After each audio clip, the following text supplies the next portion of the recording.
Okay, so today we are going to continue with the third part of A Shot in the Dark. A very warm welcome to the class 7s. I hope you've already gone halfway through the chapter, through the story, and today, and we are in the middle of it. So today we are going to progress and get to know and get to the end of the story. All right.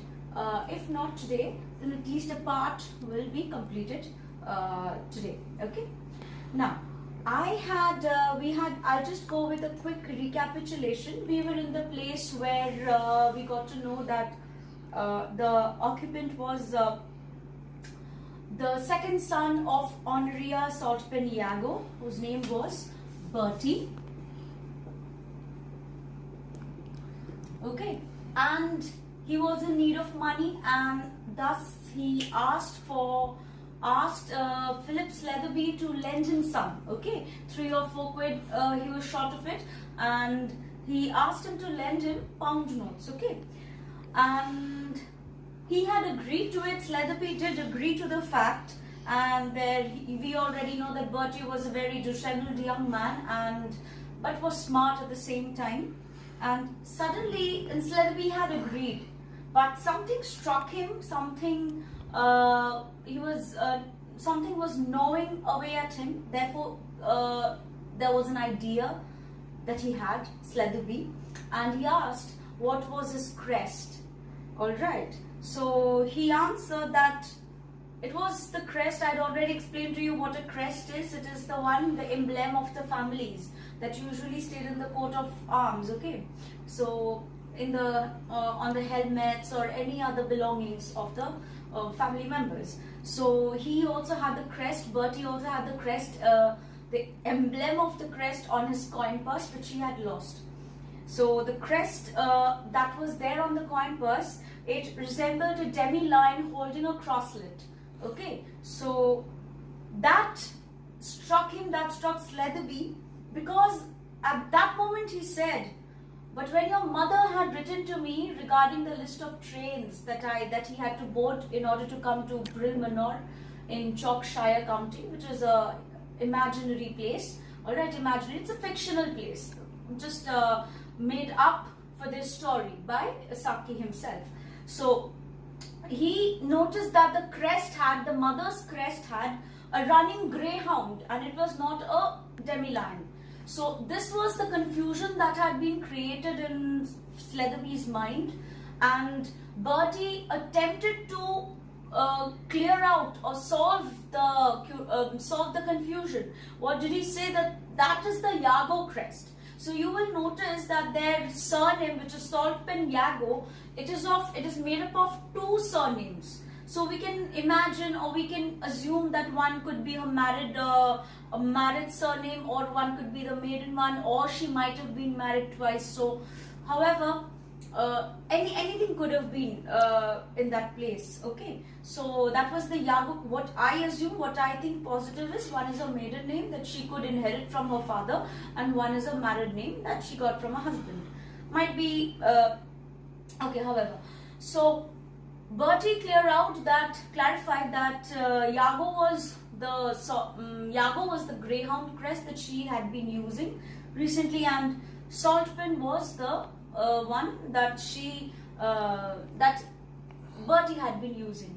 And he also mentioned that they had the right to use both, but he personally preferred to use the Saltpen crest because he considered himself to be a Saltpen. Okay, so we don't know why, but it is not mentioned in this story, though. We just assume things as in those times it used to happen. Okay, right now I'm going to move up and move forward with the story. So let us read. I hope you have the text with you, because it is very essential for you to have, because you want to follow the text along with me. All right, so you should have it before you actually watch the video. Okay, moving on. There was silence for a moment or two, and the young man began to collect his fishing tackle and other belongings from the rack. My station is the next one, he announced. So he announced that he's supposed to get down, and he started collecting his things that he had laid out on the bench, okay, on the berth, on the compartment's berth. All right. and he said that he mentioned earlier that he was supposed to go fishing, so he had his fishing tackle, the other things that were there along with him, and he collected them and he tried to make a move. All right, and his other belongings that were there with him. So one thing that we can note here that the author has used, he has written that there was silence for a moment or two. Now this silence can mean anything. There is a significance of this silence that was between the between the occupant, who was Bertie, and Philip Sletherby. All right. Now the silence was different for both of them. For definitely it was a silence for expectation. Now Bertie's expectation, now I'll just write it over here, the silence. Okay, now for Bertie, and this is for Sletherby. Now for Bertie it meant expecting a positive reply about the money, that he was happy and he was expecting that. There was silent, that he had explained to him, and he might be explained to him, and he solved the confusion that Sletherby might have had, and then he was expecting a positive reply, definitely. And for Sletherby was, he had been confused in his mind, okay, cleared out confusion, okay. But here we cannot say that this clarity of the confusion that Sletherby had, it was solved by Bertie. We cannot say that. Whatever Bertie said, he had some kind of confusion regarding Bertie's personality or Bertie's identity. Alright, therefore he had asked, what is your crest? And therefore he had put forward his doubt whether this crest was his or not. Okay. There was an expectation, the silence was for Sletherby's expectation to reveal his opinion as well. Cleared out confusion, therefore he wanted to let the matter sink in, and he was thinking in his mind what he would say to Bertie.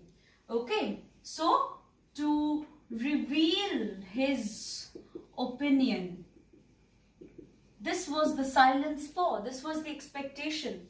Okay, all right, so let's move.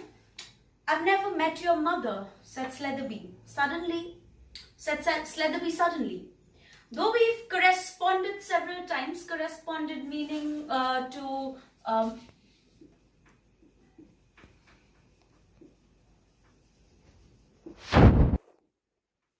met, corresponded, or communicated also, you can say. All right. Corresponded several times. My introduction to her was through political friends. Does she resemble you at all in feature? Now let me tell you, children, Sletherby has already met Honoria Saltpan Iago in the luncheon. So he knows how she looks like. But here he says, does she resemble you at all in feature? I should rather like to be able to pick her out if she happened to be on the platform to meet me. Now, if your mother comes to meet you, I should be able to identify her. So you need to tell me if she looks like you. If you are not here and if she's there in the platform to greet me, so will I be able to understand if she's your mother? He lied to Bertie at this juncture only to elicit correct information. Alright, correct information about his identity. It was actually a trap laid out by Sletherby in order to come to terms as to who Bertie really was. Was he truly the second son of Honoria Saltpan Iago? Or was he some kind of con artist meaning a fraud, who wanted to extract or exploit him, exploit some money out of him, alright, some pounds out of him. Okay, she's supposed to be like me, Bertie says. She has the same dark brown hair and high color. It runs in a family. I say, this is where I get out. So this is where he's supposed to get out, and he's very frustrated. He's apparently hurrying. All right. So that's why he says that yes, she has the same brown hair color like mine. Goodbye, said Sletherby. You've forgotten the 3 quid, said the young man, opening the carriage door and pitching his suitcase onto the platform. So he's already half out of the train onto the platform. And then he says, you've forgotten to give me the money. Now what Sletherby says is important. I've no intention of lending you £3 or 3 shillings, said Sletherby severely. But you said. I know, I did. My suspicions hadn't been roused then, roused meaning risen. My suspicions, I hadn't been so very suspicious about your identity. Though I hadn't necessarily swallowed your story. So from the very beginning, Sletherby made a point not to believe Bertie at all. Now you see, some of you might even say that Sletherby was really cautious. But at this juncture, I won't call Sletherby cautious. He's supposed to be a political person. Alright, he's supposed to be a representative. He cannot be so critical about every person he meets. So what do we understand about Sletherby's character? Okay, Sletherby's character, he's not generous at all. He's definitely not generous. He's supposed to be a leader, a political representative who should work for the people. He might meet people, he might encounter people who would come to him for help. Alright, so he was not of that sort. Instead, he was very critical. So from the very beginning, he didn't want to believe. He was skeptical. Critical though and skeptical. Okay, skeptical is a person who always mistrusts people, okay, who disbelieves, alright, he doesn't believe people easily, and I won't say that he had problems with trusting, alright, he just didn't believe them, he doesn't want to believe them, that's it. I hadn't necessarily swallowed your story. The error about the crests put me on my guard. So I had already a proof. What was the guard? The guard was for not falling into Bertie's trap or so, as he perceives. When he saw the 2 crests, that was what he thought was the proof. That was what made him turn or change his mind. That was the turning point. Notwithstanding the really brilliant way in which you accounted for it. Now Bertie accuses him of telling him lies. Alright, telling lies about his identity. He was accusing Bertie of it. Then I laid a trap for you. He said this in a very pompous manner, that I had laid a trap for you, and it showed that he was pretty confident about it. I told you that I had never met Mrs. Saltpin-Yago. He took pride in it, as if the manner in which he was saying. As a matter of fact, I met her at lunch on Monday last. She is a pronounced blonde. Pronounced means it is known widely that she is a blonde lady. Blonde means the one who has yellowish kind of hair. You might be knowing, children. And she doesn't have the dark brown hair that you are talking about. Now, at this point of time, you might question as to, ma'am, why doesn't Bertie himself, Bertie might be wrong, because why doesn't he know the color of his own mother's hair, and how can it be different? Let me tell you, Bertie hasn't met his mother for 6 months, so he might not know. And this also, at this point, the author, in such a manner he writes, as to we question whether Philip Sletherby is really, whatever he's saying, he might have done. We also agree with Sletherby that whatever he's done, it was really great for him to do. Okay, though we cannot agree with him in many parts, I'll come to that later on.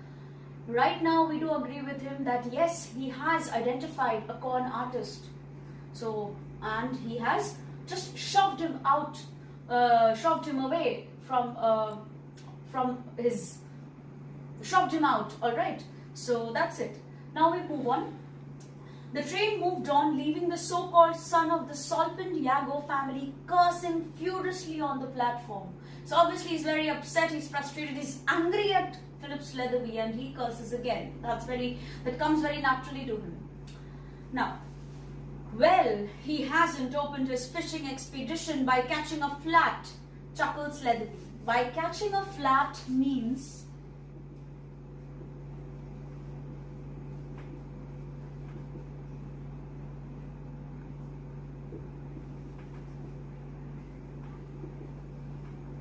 so this is an idiom that has been used, catching by surprise, okay?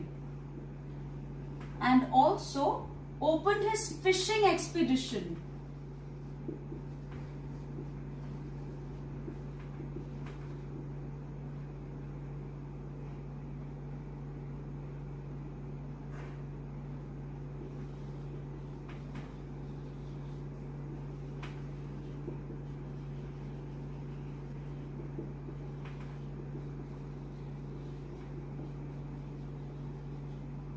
So Sletherby says, well, he hasn't opened he is using, the author has used a pun out here. So Bertie was going for fishing, and also the author has used, an idiom, a pun out here. Okay, he talks about he hasn't opened his fishing expedition. By fishing expedition, we mean he hasn't discovered information without knowing. So he's got the benefit of the doubt, Philip Sletherby. Alright, by catching a flat. That he is caught by surprise, I have caught him by surprise, and the fishing expedition hasn't been opened yet, which means that I have discovered information without letting him know. Alright, so at all. So now this tells us that the entire work is a satire. Throughout the work, throughout the story, through every satirical work, what you will find is the author uses a lot of irony, uses a lot of sarcasm. Alright, he can use sarcasm. At times he uses, humor elements. There are humoristic elements out there. He uses puns. We know what puns are, right? So that is also a figure of speech where a same looking word is used in order to, to mean it differently. Alright, here fishing has been used for Bertie, that is the literal meaning of it, and here he uses an idiom, fishing expedition, alright, to explain, to express that, or just to mean the opposite of it. So that is pun, and he also uses exaggeration later in the story. So the author will be using all these elements, and this proves that his work is satirical. Alright, so in a satire we use all these kinds of figures of speech. Okay, he would have an entertaining story to recount at dinner that evening. Now he thought himself to be really a genius, alright, of genius quality. So he would be narrating this anecdote of his, and people will be very, people will applaud him, people will be very happy with him, impressed with him, and the reason why he is here, Mrs. Saltpen Yago would be very impressed, and she would definitely give her approval. And his clever little trap would earn him applause as a man of resource and astuteness. Okay, by astuteness we mean cleverness. Okay, astuteness, cleverness. Okay. So, astuteness, cleverness. Now, he was still telling his adventure in imagination. So, he started imagining the things that he would have done at the dinner table to an attentive audience of dinner guests when the train drew up at his destination. When he reached his destination, he was still imagining what the future would look like. Alright, he was daydreaming. So definitely this man, Philip Sletherby, is a daydreamer. He dreams beforehand of the things that has not happened to him at all. Okay, and daydreaming is a serious, it is serious trouble. So daydreamers are always not very, creative daydreamers are different, but daydreamers like Sletherby are not always successful.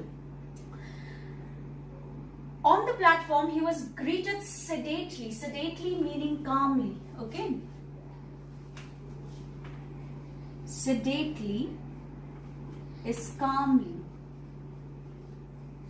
Calm calmly, sedately by a tall footman. Footman is the chauffeur or the driver, alright, who opens the car or who manages the car, and noisily and by Claude People. There is another character who comes at this point, Claude People, an important lawyer who had apparently travelled down by the same train. So we understand Claude People was an important man because he also has influence. He also has that influence, alright. And his chauffeur and him, his footman and he, they both are very opposite. The man is very sedate, he's calm. Definitely it tells us that during that period of time, all the people who were under, they walked under these influential people, they did not have so much to say, okay. And Claude People is definitely a very, an influential person who's very, who's got a very extrovert kind of attitude. So noisily he greets Sletherby. Hello, Sletherby. You spending the weekend at drill? Good, excellent. We'll have a round of golf tomorrow. Golf together tomorrow. Ah, here we are. Here's the car waiting for us, and very nice too. So he has a car which is very nice. He cannot just stop looking at the car, thinking of the car, and uttering about the car. He's all praises. We'll get to know why. And you see, these people he talks about, there is no talking about politics at the same time or something of his journey or however. He just says that we're going to have golf tomorrow, and these are supposed to be influential people, political people, all right. So this was the lifestyle. This was less of politicians, all right. That is not how they are supposed to be. They behave like as if they were very rich people who had all the time in the world, and they wanted to just go about with their activities in a very leisurely manner. So this was the kind of people that thrived during the Edwardian era, and that's what I talked about, that Saki, he wrote about the activities, even though how foolish they were, about the people of that era. Alright. And now let us see what he says more about it. The car which won Claude People's approval was a sumptuous looking vehicle which seemed to embody the last word in elegance, comfort and locomotive power. Its graceful lines and symmetrical design masked the fact that it was an enormous wheel structure combining the features of a hotel lounge and an engine room. So the car which won Claude People's approval, which means Claude People, an influential lawyer, he also needed to be impressed by Philip Sletherby. So what did Philip Sletherby do? He bribed him. He bribed him by giving him a beautiful car. It's not only beautiful, it is more than what you call beautiful.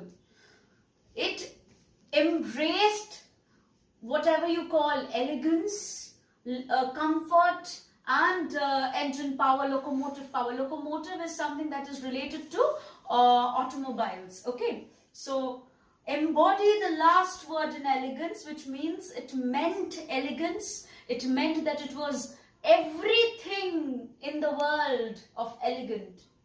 Everything in the world of elegance. Okay, comfort, comfortable, comfort, and locomotive power, the engine power. Whatever was there in these words, all things could be associated with that car. That is what it is meant by these lines.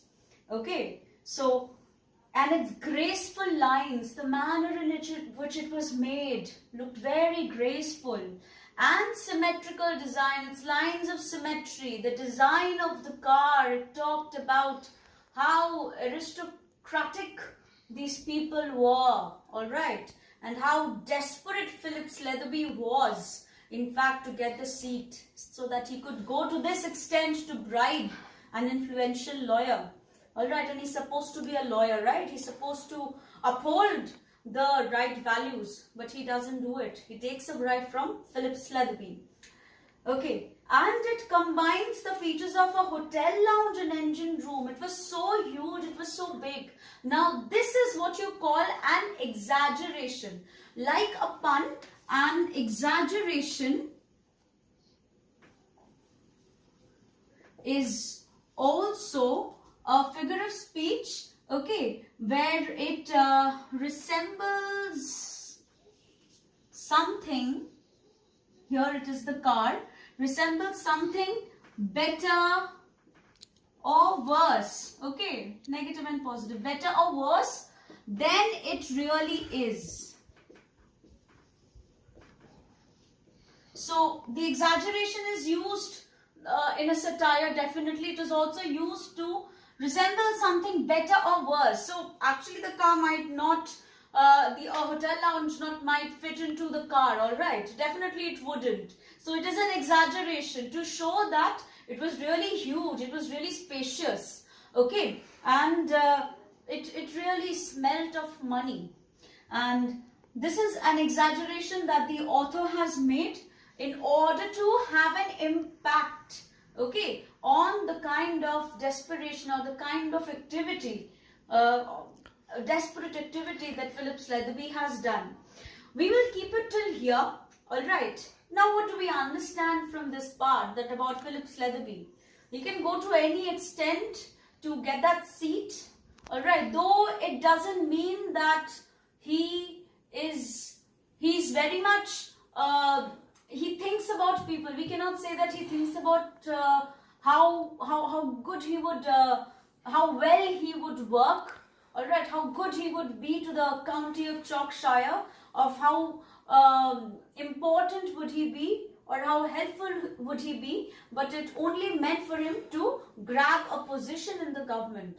And the people he was associated with, the people he was going on impressing about, they also had the same temperament, though they were related to upholding right values or related to political, you know, people who could give him the green signal to go on, who are the, you know, pillars of the society. These people, they reflected the Edwardian era, and through a tale of, you know, tale that had these comical elements, all these ironical elements, exaggerations and puns, which is being presented by Hector Hugh Munro Saki.